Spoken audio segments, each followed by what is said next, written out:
नमस्कार मित्रों, मैं ज्योति धारकर, सहायक प्राध्यापक इतिहास, बीए द्वितीय वर्ष की इस कक्षा में आप सबका स्वागत है। आज हम पढ़ने वाले हैं आपके प्रथम प्रश्न पत्र के एक अध्याय पानीपत का तृतीय युद्ध। आप सब इस अध्याय से परिचित हैं। पानीपत का तीसरा युद्ध 1761 ईस्वी में लड़ा गया था। वैसे आप सब जानते हैं कि पानीपत का मैदान 16वीं शताब्दी के आरंभ से ही भारतीय राजनीति में निर्णायक भूमिका निभाता रहा है। 1526 का पानीपत का प्रथम युद्ध हो या 1556 ईस्वी के द्वितीय युद्ध हो या फिर 1761 ईस्वी में जो युद्ध यहाँ पर लड़ा गया, ये तीनों ही युद्ध बहुत ही निर्णायक, जिन्होंने भारतीय राजनीतिक इतिहास के राजनीतिक समीकरणों में आमूलचूल परिवर्तन किया था।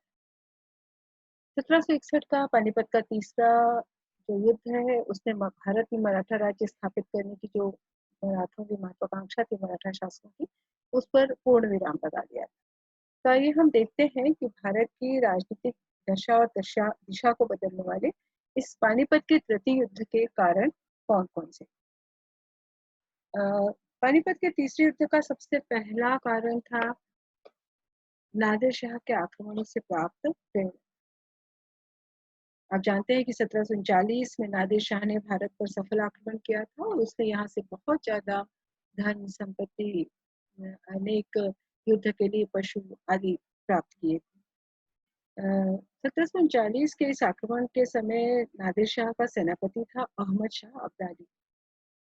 तो निश्चित रूप से अहमद शाह अब्दाली को भारत आने की प्रेरणा समय समय पर प्राप्त होते ही रही थी, लेकिन जब उसे सूचना मिली कि मुगल सम्राट शक्तिहीन हो रहा है और अयोग्य मुगल सम्राटों के शासनकाल में साम्राज्य पतन की ओर उन्मुख है, ऐसी स्थिति में उसने यह निश्चय किया कि भारत की दुर्बल राजनीतिक स्थिति का वो फायदा उठाएगा और इसीलिए उसने भारत पर आक्रमण करने का निश्चय किया। तो इस तरह नादिर शाह के आक्रमण से उसे प्रेरणा मिली। दूसरा महत्वपूर्ण कारण है अहमद शाह अब्दाली की राजनीतिक महत्वाकांक्षा। सभी साम्राज्य विजेताओं की तरह अहमद शाह अब्दाली भी एक अत्यधिक महत्वाकांक्षी शासक था और वो एक विशाल प्रदेश पर अपना प्रभुत्व स्थापित करना चाहता था। इसके लिए उसे एक बड़ी सेना की आवश्यकता थी और बड़ी सेना के लिए धन की आवश्यकता थी। तो धन की अपनी इस आवश्यकता की पूर्ति के लिए भी उसने क्या किया था, भारत पर आक्रमण किया। निश्चित रूप से मुगल अहमद शाह अब्दाली के द्वारा भारत पे किए गए आक्रमण के पीछे अयोग्य मुगल सम्राटों की जो भूमिका थी वो बहुत महत्वपूर्ण।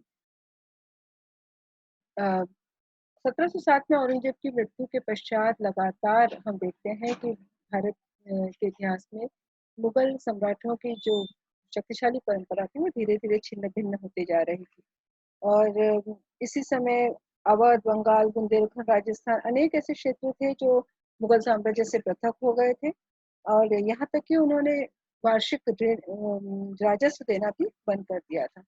तो अयोग्य मुगल सम्राटों के कारण मुगल साम्राज्य पतन के कगार पर खड़ा था और स्वाभाविक रूप से किसी भी विदेशी आक्रमणकारी के लिए भारत पर आक्रमण करने का ये स्वर्णिम अवसर था, जिसका फायदा अहमद शाह अब्दाली ने उठाया। पानीपत के तीसरे युद्ध का एक और कारण था जो आमतौर पर सभी युद्धों के लिए रहता है, वो था मुगल दरबार के आंतरिक संघर्ष। इस समय मुगल दरबार में ईरानी, अफगानी, रूहेली, हिंदुस्तानी अमीर हुआ करते थे और इन सभी अलग अलग तरीके के ये अमीर अपने जाति व्यवस्था से बहुत ज्यादा प्रभावित थे। इनमें आपस में बहुत ईर्ष्या द्वेष था और सत्ता और अधिकार की प्राप्ति के लिए वो किसी भी हद तक जा सकते थे। तो मुगल दरबार जो था वो आंतरिक संघर्ष का बिल्कुल मुख्य क्षेत्र बना हुआ था और ऐसी स्थिति में स्वाभाविक रूप से विदेशी आक्रमणकारी भारत पर आक्रमण करने के लिए प्रोत्साहित हो सकते थे, क्योंकि मुगल दरबार में के दरबारियों को अपने देश को बचाने के लिए भी एक होने की इच्छा शक्ति नहीं। आइए अब हम आगे बढ़ते हैं। पानीपत के तीसरे युद्ध के लिए एक जो महत्वपूर्ण कारण था वो था मराठों की विस्तारवादी नीति। पेशवा बालाजी राव अत्यधिक महत्वाकांक्षी शासक थे और उन्होंने अपनी शक्ति के बल पर कर्नाटक पर अपना प्रभुत्व स्थापित कर लिया था। वो दिल्ली पर भी अपना प्रभुत्व स्थापित करना चाहते थे और भारत के पंजाब और उत्तरी पश्चिमी जो सीमाएं थी उस पर भी अपने प्रभुत्व को बढ़ाना चाहते थे। तो इस प्रकार वो अप्रत्यक्ष रूप से भारत के एक विशाल हिस्से पर या उत्तरी भारत पर अपने प्रभाव की स्थापना करना चाहते थे। इसीलिए उन्होंने मुगल अपने दरबार सत्ता के विस्तार के लिए वो विभिन्न वर्गों और देश के राजाओं और शासकों से समझौता करने के लिए लगातार प्रयास कर रहे थे। और मराठों की साम्राज्यवादी नीति के कारण ही हम ये देखते हैं कि पंजाब में जब उन्होंने अपनी सत्ता के विस्तार का प्रयास किया तो अनजाने में ही उन्होंने अब्दाली को अपना शत्रु बना लिया। और जो पानीपत का जो तीसरा युद्ध था वो निश्चित रूप से मराठों की विस्तारवादी नीति का एक विनाशकारी परिणाम था। अब हम देखते हैं कि मराठों और मुगलों के बीच जो 1752 में जो संधि हुई थी वो भी एक तरह से इस युद्ध का महत्वपूर्ण कारण बनी। मराठों ने अपने राजनीतिक और आर्थिक लाभ के लिए दिल्ली के जो बादशाह थे के उनके जो वजीर थे सफदरगंज के माध्यम से मुगलों से एक संधि की थी। यानी कि 1752 में मुगल सम्राट और मराठों के बीच एक संधि हुई थी। और इस संधि के द्वारा ये तय हुआ था कि मुगल साम्राज्य की सुरक्षा का उत्तरदायित्व मराठे उठाएंगे। और इस तरह से मराठों ने धन के लोभ में मुगलों से धन के लोभ के लिए अपनी सत्ता का विस्तार करने के लिए उन्होंने दिल्ली पर अपने प्रभुत्व की स्थापना की। और फिर मराठों ने एक मुगल सम्राट को हटाकर दूसरे को सिंहासन पर आसीन करने पर जोर दिया। इससे दिल्ली का में जो मराठों ने जो राजनीतिक लूटपाट की उस ऐसी स्थिति में मुगल दरबार और विभिन्न मुस्लिम अमीर जो थे वो मराठों के विरुद्ध होते चले गए। और इन विरोधियों ने अहमद शाह अब्दाली को निमंत्रण दिया। तो इस तरह से मराठा मुगल संधि के बाद उत्पन्न परिस्थितियों और मराठों के लालच ने भी निश्चित रूप से तृतीय पानीपत के युद्ध की नींव रखी थी। इसके अलावा मराठों की जो राजनीतिक जो नीति थी वो निरंतर परिवर्तनशील थी। वो अपने स्वार्थ के लिए रुहेलों, अवध, पंजाब के मुगल अधिकारियों, राजपूतों और जाटों से कभी मित्रता करते थे और कभी अपने ही फायदे के लिए उन्होंने उनसे शत्रुता भी मोल ली थी। उन्होंने इन तमाम इलाकों में चाहे पंजाब हो, चाहे अवध हो, चाहे रुहेलखंड हो, वहाँ खूब लूटपाट मचाई और नरेशों से, वहाँ के राजाओं से बलपूर्वक धन लूटा। इससे इन तमाम लोगों के मन में जो मराठों के प्रति था अविश्वास की भावना उत्पन्न हो गई और वे सब मराठों के घोर शत्रु हो गए।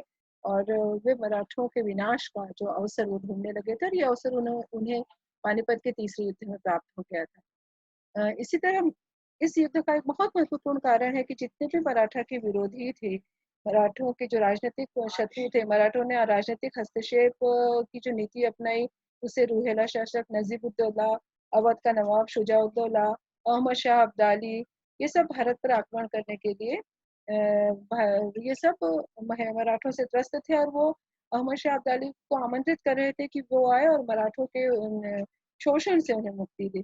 इतना ही नहीं, उस समय मुगल जो सम्राट थे आलमगीर द्वितीय, उसने भी अब्दाली को लिखा था कि भारत आकर वह मराठों से मुक्ति करे। इस तरह अब्दाली इन तमाम लोगों के आमंत्रण पर भारत पर आक्रमण के लिए आया था। युद्ध का एक तात्कालिक कारण भी था। अब्दाली ने हाँ, आप सब जानते हैं बच्चों कि अब्दाली ने इसके 4 आक्रमण और किए थे।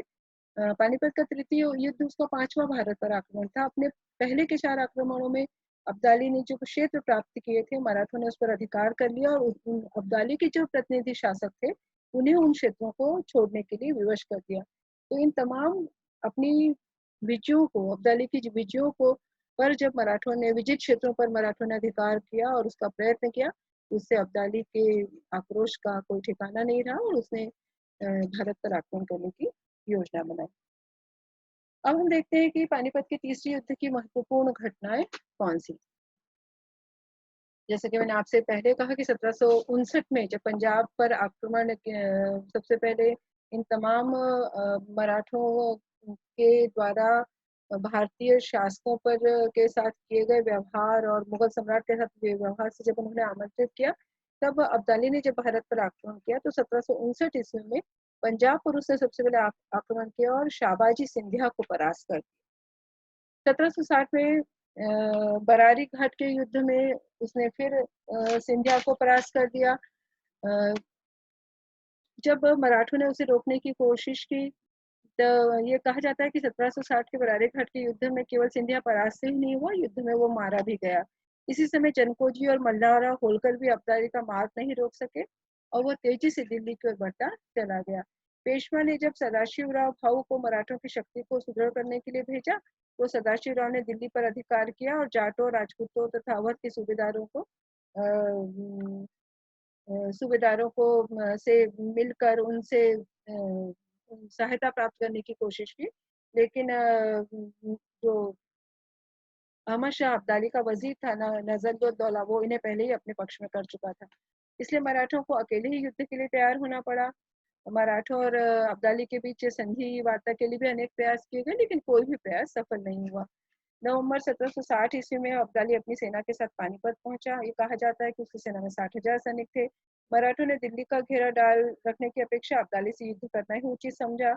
मराठा सेना भी हम देखते हैं कि 29 अक्टूबर को सदाशिवराव भाऊ की सेना पहुंची, पानीपत पहुंची, और 31 अक्टूबर 1760 ईस्वी को अहमद शाह अब्दाली जो था वो 60,000 सैनिकों के साथ पानीपत पहुंचा। 1 नवंबर 1760 से दोनों पक्षों के बीच ये संघर्ष, छोटी मोटी संघर्ष, छुटपुट संघर्ष आरंभ हो गया। ये संघर्ष लंबे समय तक चलता रहा। जो निर्णायक युद्ध था, अंतिम युद्ध था, जिसे पानीपत का तृतीय युद्ध कहा जाता है, वो 14 जनवरी 1761 ईस्वी को दोनों के बीच निर्णायक युद्ध लड़ा गया। मराठों ने वीरतापूर्वक युद्ध किया, किंतु वो उन्हें परास्त होना पड़ा। उनके सभी प्रमुख मराठा सरदार और हजारों सैनिक इस युद्ध में मारे गए। मराठों की शक्ति एवं भारत में मराठा राज्य स्थापित करने का उनका जो स्वप्न था वो भंग हो गया। ये कहा जाता है कि मराठों के लिए पानीपत का तीसरा युद्ध एक राष्ट्रीय विपत्ति के समान था, और महाराष्ट्र का ऐसा कोई घर नहीं था जिसने किसी न किसी के लिए शोक न मनाया गया हो। तो इस तरह से ये जो पानीपत का तीसरा युद्ध था वो मराठों की न केवल साम्राज्यवाद विस्तार की नीति पर रोक लगाने में इसने एक महत्वपूर्ण भूमिका निभाई, बल्कि मराठा शक्ति का अंत भी। एक नजर हम देखते हैं कि मराठों के इस पतन के कारण क्या थे।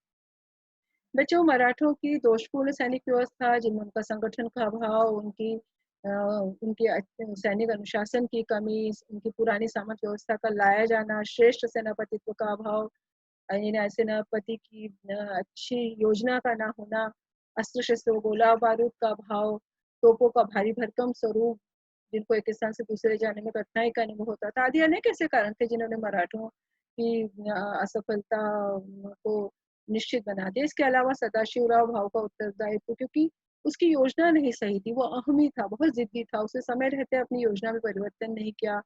मराठा राजनीति भी उस समय दोषपूर्ण दौर से गुजर रही थी। नजीब-उद-दौला से शत्रुता मराठों को बहुत महंगी पड़ी, जो अब्दाली का वजीर था। इसके अलावा भारतीय मुस्लिम अमीरों द्वारा, भारतीय अनेक अन्य जाति के शासकों द्वारा, अन्य राज्यों के शासकों द्वारा अब्दाली को सहयोग करना, उसे आमंत्रण देना भी मराठों की पराजय का एक महत्वपूर्ण कारण सिद्ध हुआ। आइए अब देखते हैं कि पानीपत के तीसरे युद्ध के परिणाम क्या हुए। निश्चित रूप से पानीपत के तीसरे युद्ध के जो परिणाम थे वो बहुत महत्वपूर्ण थे, क्योंकि इसने भारत की राजनीति को बहुत अधिक प्रभावित किया। हम ये देखते हैं कि मराठा पहले ये माना जाता था कि मराठा सैन्य बल, शिवाजी के शासनकाल में मराठा सैन्य बल की अजेयता की धारणा का जन्म हुआ था, लेकिन पानीपत के तीसरे युद्ध ने मराठे कभी परास्त नहीं हो सकते, वो अजेय हैं, इस धारणा को पूरी तरह से समाप्त कर दिया। दूसरी बात है महत्वपूर्ण कि मराठा राष्ट्रीय राजनीति में मराठों का प्रभाव की समाप्ति होगी। पहले ये सोचा जा रहा था कि मुगल सम्राट के पतन के बाद संभवतः मराठा पूरे भारत भर में अपनी सत्ता का विस्तार कर लेंगे। एक हद तक वो अपने प्रयास में सफल भी हुए थे, लेकिन अब अहमद शाह अब्दाली द्वारा मिली हुई पराजय के बाद मराठों की इस महत्वाकांक्षा पर भी पूर्ण विराम लग गया। इसके साथ साथ मुगल साम्राज्य का पतन का मार्ग भी प्रशस्त हो गया। ये सच है कि अहमद शाह अब्दाली ने उस समय के मुगल सम्राट शाह आलम द्वितीय को सम्राट मान लिया था, लेकिन उसने अपने प्रतिनिधि नजीब-उद-दौला को दिल्ली में की सत्ता सौंपी थी, और वही वास्तविक शासक था।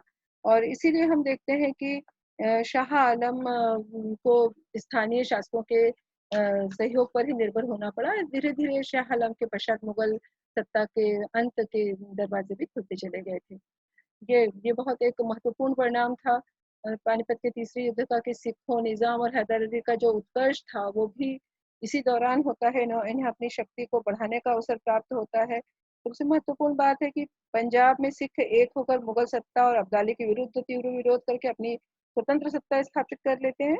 और दक्षिण में भी हम देखते हैं कि हैदर अली और टीपू सुल्तान को अपनी ताकत बढ़ाने का अवसर प्राप्त होता है। निजाम को भी अपनी ताकत बढ़ाने का अवसर प्राप्त होता है। ये बड़ी आश्चर्य की बात है कि पानीपत के तृतीय युद्ध में सफल होने के पश्चात भी अब्दाली बहुत लंबे समय तक अपनी इस विजय का उपभोग नहीं कर सका, क्योंकि उसके अपने क्षेत्र अफगानिस्तान और उसके अन्य जहाँ उसके अपने शक्ति थी वहां पर उसके विरुद्ध विद्रोह आरंभ हो गए थे। और इसीलिए उसे लगातार उसे तुरंत ही भारत से प्रस्थान करना पड़ा था। उसे सरहिंद पंजाब और सिंध पर हालांकि उसका अधिकार था, लेकिन धीरे धीरे यहाँ से भी उसके जो प्रभाव की जो था वो धीरे धीरे सब समाप्त होते चला गया। वो अपने प्रभुत्व की वहाँ रक्षा नहीं कर सका और स्थानीय राजाओं ने पुनः अपनी स्वतंत्र सत्ता स्थापित कर दी। इस तरह अब्दाली का जो अस्तित्व था वो भारत से धीरे धीरे समाप्त होता चला गया। एक और महत्वपूर्ण बात है कि भारत में जैसे ही अहमद शाह अब्दाली की के विजय के पश्चात और पानीपत के तीसरे युद्ध में मराठों की पराजय ने जहाँ पेशवा के जो संगठित मराठा साम्राज्य था उसको चोट पहुंचाई। और अब धीरे धीरे मराठों की संगठन और एकता की भावना खत्म होती चली गई और उसके स्थान पर सिंधिया, होलकर, भोसले, गायकवाड़, पवार और मराठा और अन्य मराठा सामंत जो पहले पेशवा के सेनापति हुआ करते थे, उन्होंने अपने अपने क्षेत्रों में अपने छोटे छोटे स्वतंत्र राज्य स्थापित कर लिए। इस तरह से पेशवा की शक्ति का भी पूर्ण खात्मा हो गया। जो सबसे महत्वपूर्ण परिणाम है इस पूरे युद्ध का वह है कि पानीपत के युद्ध ने अंग्रेजों को उनके शक्तिशाली और विश्वासघाती मराठों के आतंक से और नियंत्रण से मुक्त कर दिया। और इस युद्ध ने भारत में अंग्रेजों की संप्रभुता और सैन्य बल के प्रसार का मार्ग प्रशस्त कर दिया। यानी कि भारत में ब्रिटिश साम्राज्य के विस्तार के दरवाजे खुल गए थे। इस युद्ध में मराठे भी कमजोर हुए, मुसलमान भी दोनों ने एक दूसरे को शक्तिहीन बना दिया और दोनों ही अब अंग्रेजों का मुकाबला करने में असमर्थ थे। तो इस तरह से निस्संदेह पानीपत की जो तीसरी लड़ाई थी वो अपनी पिछली दो लड़ाइयों की भांति भारत के इतिहास में निर्णायक रही। इस लड़ाई ने भारत में हिंदू मुस्लिम संघर्ष का अंत करके एक ऐसे साम्राज्य की नींव डाली जो हिंदुओं और मुसलमानों दोनों को आगे चलकर असहनीय हो गया। तो इस तरह से हम देखते हैं कि 1757 ईस्वी के प्लासी के युद्ध ने भारत में अंग्रेजी प्रभुसत्ता के जो बीज बोए थे और पानीपत के तृतीय युद्ध ने उस बीज को फलने फूलने का अवसर प्रदान किया। और इस तरह पानीपत की लड़ाई से आरंभ हुआ भारतीय इतिहास का एक नया अध्याय। तो इस तरह से बेटा ये पानीपत के बच्चों पानीपत के तृतीय युद्ध के कारण उसकी घटनाएं, मराठों के असफलता के कारण और उसके परिणामों की समीक्षा। बहुत बहुत धन्यवाद।